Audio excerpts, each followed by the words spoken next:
ஞானவழி YouTube channel நேயர்கள் அனைவருக்கும் வணக்கம். இந்த பதிவில் ராகு கேது நட்சத்திர சார பெயர்ச்சி பலன் காணலாம். தற்போது கும்பராசியில் ராகுவும் சிம்மராசியில் கேதுவும் சஞ்சாரம் செய்து கொண்டிருக்கிறார்கள். 10/7/2026 அன்று பார்த்தீங்கன்னா ராகு பகவான் அவிட்ட நட்சத்திரம் 4ஆம் பாதத்திற்கும், கேது பகவான் மக நட்சத்திரம் 2ஆம் பாதத்திற்கும் ராகு கேது நட்சத்திர சாரம் பெயர்ச்சி ஆகிறார்கள். நாம்ச கட்டத்தில் ரிஷபத்தில் கேதுவும் விருச்சிகத்தில் ராகுவும் அடுத்த 2 மாத காலம் சஞ்சாரம் செய்வார்கள்.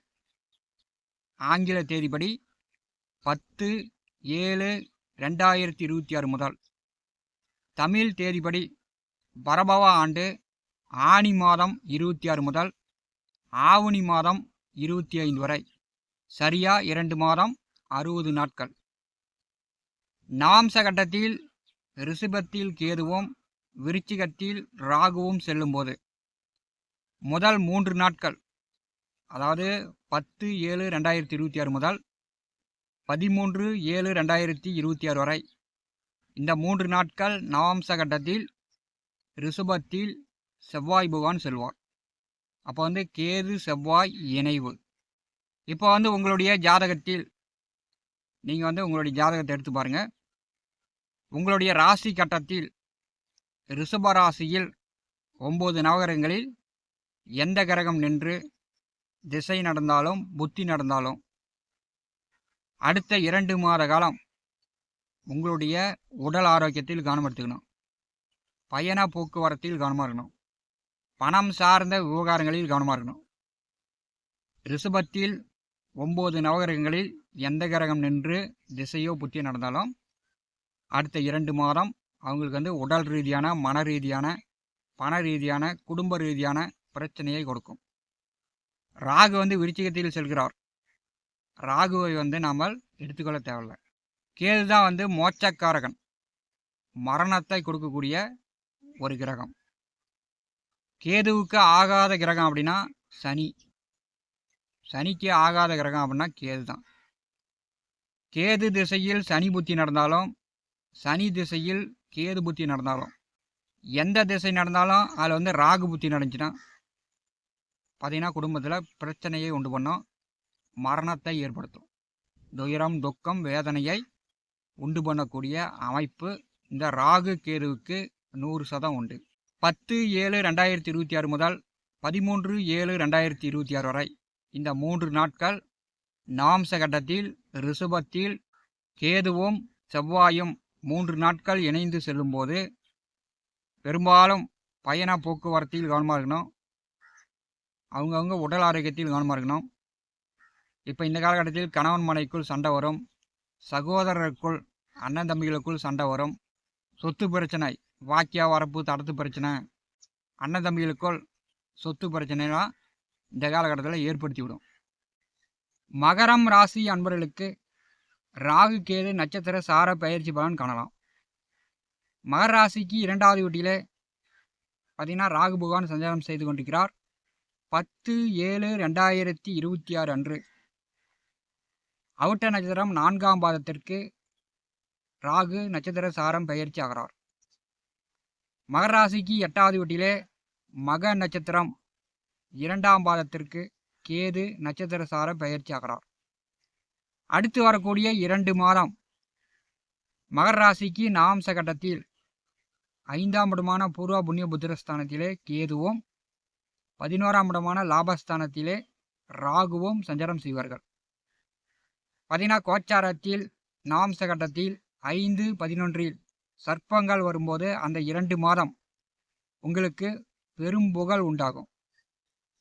5வது வீட்டிலே நாம்ச கட்டத்தில் கேது வரும்போது கடந்த 2 மாதம் உங்களுக்கோ, உங்கள் மனைவிக்கோ, உங்கள் பிள்ளைக்கோ உடம்பு சரியில்லாமல் போய் மருத்துவ செலவுகள் செய்து கொண்டிருந்தீங்கன்னா இப்போ 5வது வீட்டிலே வரக்கூடிய கேது உடல்நிலை சரி செய்யும், மருத்துவ செலவுகளை குறைக்கும்.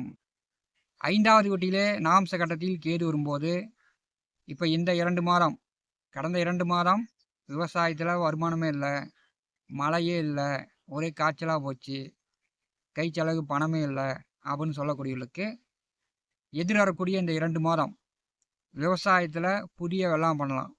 புதுசாக வந்து விதை விதைக்கலாம். புதிய வெள்ளாமை நன்றாக செழித்து வளரும். விவசாயத்தில் நல்ல வருமானத்தை கொடுக்கும். 5வது வீட்டிலே நாம்ச கட்டத்தில் கேது வரும்போது விவசாயம் செய்து கொண்டிருப்பவர்களுக்கு நல்ல லாபம் வரும். அதே மாதிரி வண்டி வாகனம் இயந்திர தொழில் செய்யக்கூடியவர்கள் இந்த காலகட்டத்தில் கணிசமாக லாபம் பார்க்கலாம்.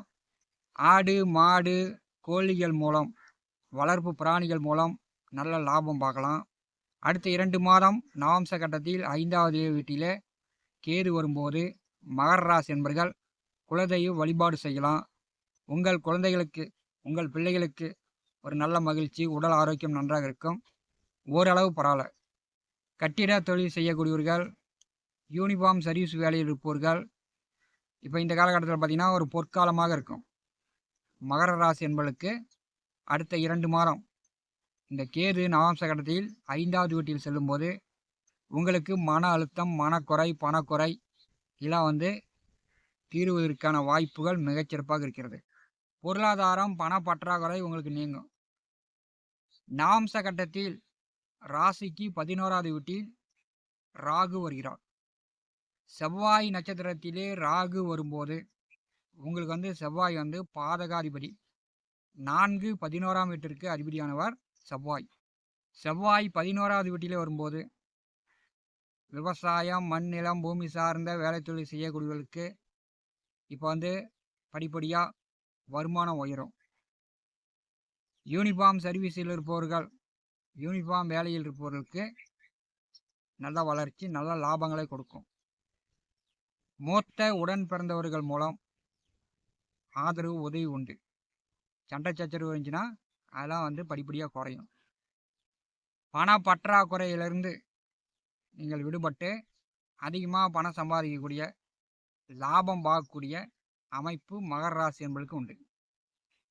நாம்ச கட்டத்தில் 11வது வீட்டிலே ராகு வரும்போது உங்களுடைய அபிலாசைகள் நிறைவேறும்.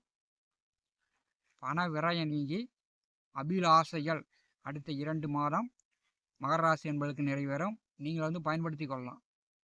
மகர ராசிக்கு 2வது வீட்டிலே செவ்வாய் நட்சத்திரத்திலே ராகு வரும்போது குடும்பத்தில் வந்து பல நாட்களாக நோய்வாய்ப்பட்டு உடம்பு சரியில்லாமல் இருக்கக்கூடியவர்களுக்கு இப்போ வந்து உடம்பு நல்லாகும். ஏதோ அறுவை சிகிச்சை செய்யணும் அப்படின்னு இருந்தாலும் அறுவை சிகிச்சை இல்லாமல் இப்போ வந்து உடல்நிலை நல்லாகும். 2வது வீட்டிலே செவ்வாய் நட்சத்திரத்திலே ராகு வருவது பார்த்திங்கன்னா இன்னொரு 4 மாதம் உங்களுக்கு வந்து பண கஷ்டம் நீங்கி பணம் தாராளமாக கிடைக்கும். விவசாயத்தில் அப்படியே படிப்படியாக நீங்கள் வந்து லாபம் பார்க்கலாம். விவசாயம் செழிக்கும். வண்டி வாகன இயந்திர தொழில் செய்யக்கூடியவர்களுக்கு நன்றாக இருக்கும். மகர ராசிக்கு 8வது வீட்டிலே கேது அமர்ந்திருக்கிறார். பெரும்பாலும் 8லே கேது வந்தால் ஞாபக மறதியை ஏற்படுத்தும். நேற்று ஒன்று சொல்லிருப்பீங்க, இன்றைக்கி வந்து நான் எங்கேப்பா சொன்னேன் அப்படின்னு இருப்பீங்க.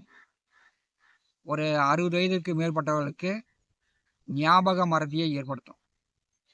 படித்து கொண்டிருப்பவர்கள் படிப்பில் கவனம் செலுத்தி படிக்கணும்.